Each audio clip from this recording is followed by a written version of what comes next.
We are going to unpack the incredibly complex and honestly super contradictory world of global commerce. Every single day, millions of tons of goods are crossing the planet, right? And we're constantly told that this unrestricted open exchange brings prosperity to absolutely everyone. But is that actually the case?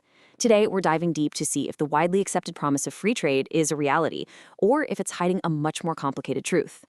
So, is global free trade actually free? Let's just dive right into it.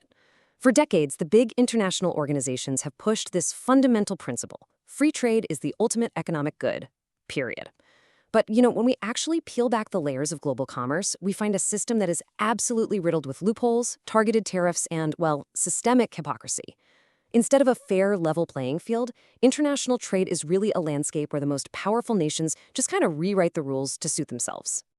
Take a look at this quote right here. Germany perfectly highlights one of the biggest contradictions in the whole global economy. Now, Germans are incredibly proud of being a top exporting nation, shipping out over 1.2 trillion euros worth of goods. But there is a massive catch. Top exporters champion these totally open markets for their own products, but they're often completely unaware, or maybe just choose to ignore, how this totally one-sided dynamic actually destroys livelihoods both at home and abroad. To really wrap our heads around this explainer, we've got to look at the supposed ultimate enemy of free trade, which is protectionism. Basically, these are economic policies that restrict international trade to help domestic industries, usually through tariffs, quotas, or subsidies. Now, according to the standard narrative we're all fed, protectionism is just some relic of the past. But the reality? Almost every major economic power secretly relies on it. Through complex import tariffs, hidden quotas, or just massive government subsidies, powerful nations are constantly stepping into the so-called free market to shield their own domestic industries from foreign competition. Let's look at bicycles as a microcosm of this whole hypocrisy. On one side, you've got the European Union, which aggressively uses punitive tariffs, we're talking up to 50% sometimes, just to block cheap Chinese bicycles from flooding their market. And why? To protect 100,000 domestic jobs. But then, on the other side, look at the United States. They applied minimal protection. And the result? The U.S. market got completely swamped with cheap imports, and domestic manufacturing in places like Pennsylvania was just absolutely decimated. But, we can't just look at this from 30,000 feet. We have to see the human impact. Meet Brian Cathwick. He's a bike shop owner in Philadelphia.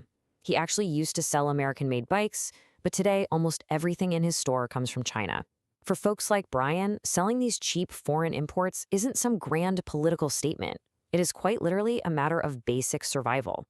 As he says, it keeps his family fed. He basically has to accept the death of local manufacturing in his state just so he can offer his customers a bike for under $400. And this micro-level struggle for survival, it rolls up into some absolutely staggering macro-level imbalances. Just look at this breakdown. As Professor Herbert Dieter points out, countries like Germany run a massive 250 billion euro trade surplus, while nations like the US run a $500 billion deficit. Germany essentially expects the rest of the world to go into massive debt buying German goods, while simultaneously criticizing those very same countries for being too deeply in debt. I mean, you literally can't have your cake and eat it too. So, in response to these lost industries and massive trade deficits, we're seeing grassroots movements popping up everywhere. Initiatives like Sarah Parker's Buy American campaign are trying to fight back through sheer consumer choice. Sarah's goal is to buy only American-made goods to support local towns and factory workers. But here's the crazy part. Finding truly domestic products today is practically impossible. Believe it or not, you literally can't even buy a 100% American-made toaster anymore. The global supply chain is just that insanely entangled. So if the current system is so flawed, what happens if we all just throw our hands up and close our borders completely?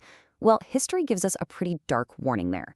Back in the 1930s, the US and other nations adopted aggressive protectionist policies, and world trade plummeted by an unimaginable 2/3. This kind of economic isolationism contributed heavily to the Great Depression and eventually the horrors of World War II. That catastrophic fallout is exactly why the World Trade Organization was created post-war, to enforce free trade and prevent another total global collapse. The crucial takeaway here is that while extreme protectionism is definitely dangerous, targeted protectionism is still very much alive, and it's used by the exact same institutions preaching free trade. Consider this number, 26.3%. That is the punitive tariff the EU slaps on imported Chinese tiles. Why? Because the European tile industry just can't compete with cheap Asian overcapacity. Without that tariff, German tile makers would literally disappear overnight. They argued this tariff is necessary not just to save jobs, but to enforce strict environmental and production standards that foreign competitors just completely ignore.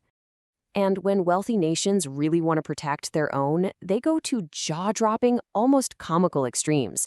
Switzerland actually charges a massive 510 Swiss francs import duty on just 100 kilograms of strawberries. But, oh, here's the catch. They only charge this astronomical rate during their own domestic harvest season. For the rest of the year, it's just 3 francs. So it essentially acts as an outright ban on imports right when Swiss farmers need to sell their own crops. So why go to such extreme lengths to protect their agriculture? Well, Swiss farmers, like Farmers Union President Markus Ritter, argued this isn't just about cash. Swiss wages are 50% higher than even in neighboring Germany. They literally cannot compete on price alone. But they argue this is a form of positive protectionism. It's absolutely required to maintain their domestic farming industry, uphold high ethical responsibilities, and enforce incredibly strict animal welfare and conservation standards, all of which simply cannot be sustained if they're forced to compete with the absolute cheapest global bidders. But here is where the whole myth of free trade reveals its deep, systemic hypocrisy. While wealthy regions like Europe are out there preaching open markets to the developing world, they are simultaneously pumping 60 billion euros a year into their own domestic farm subsidies. In Germany alone, that comes out to 280 euros per hectare every single year. This massive influx of government cash intentionally causes immense overproduction of things like milk, pork, and onions. And that sets the stage for a devastating ripple effect globally. And guess who ends up paying the price for that subsidized European overproduction? Small farmers in poorer nations. Let me introduce you to Mama Mbal. She's a village cooperative leader in Cameroon. Now, her village used to thrive by farming domestic onions, but heavily subsidized, incredibly cheap Dutch onions just completely flooded her local markets in Africa. Because they couldn't possibly compete with Europe's artificially lowered prices, her cooperative had to completely abandon their traditional onion farming. To make matters incredibly worse, these nations are legally barred from defending themselves. Free trade agreements, known as economic partnership agreements, or EPAs, strictly prohibit countries like Cameroon from raising tariffs to protect their own vulnerable agricultural sectors. Think about that for a second. Europeans are explicitly denying African nations the exact same protectionist tools, like high import barriers, that leaders like Otto von Bismarck used to build Germany into an industrial powerhouse back in the 19th century. So, what actually happens when a developing country is allowed to protect itself? The results are immediate. For years, unwanted European frozen poultry parts were just dumped in Cameroon, completely destroying the local breeding business of farmers like Agnes Koa. But when Cameroon finally enacted a strict import ban on foreign poultry parts, cutting off that European supply, local farmers were able to successfully revive their domestic chicken industry. It clearly proves that developing industries often need a shield in order to grow and thrive.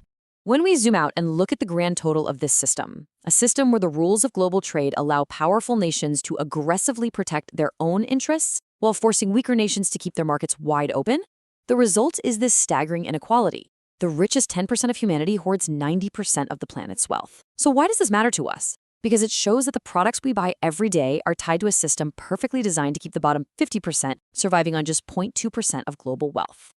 As we wrap up this explainer, we really have to face a hard truth. The global exchange of goods is rarely about a level playing field.